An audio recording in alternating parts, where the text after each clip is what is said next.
कहीं ये इंडिया पाकिस्तान का वॉर प्लान तो नहीं था।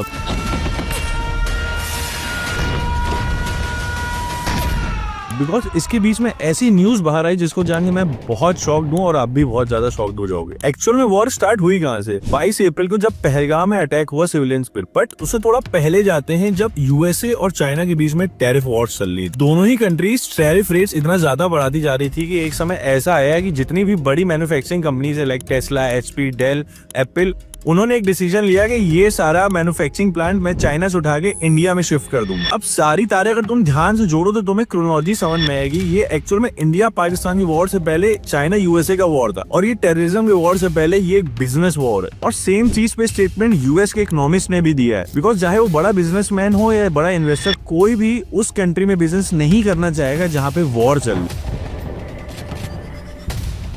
अब ये बात ध्यान से समझना, currently India 4th largest economy और 2028 तक 3rd लार्जेस्ट इकोनॉमी होने वाला है। उसके बाद चाइना का सबसे बड़ा कंपटीशन हम लोग होते और ये बिजनेस अगर इंडिया में शिफ्ट हो जाता तो बहुत भारी इंपैक्ट पड़ता चाइना को। और तभी सडनली अचानक से पहलगाम में 22 अप्रैल को अटैक हो गया। और मैं दावे के साथ कह रहा हूँ ये वॉर तब रुकेगा जब यूएसए और चाइना आपस में टैरिफ कम करेंगे। आपका क्या राय है? कमेंट में बताओ।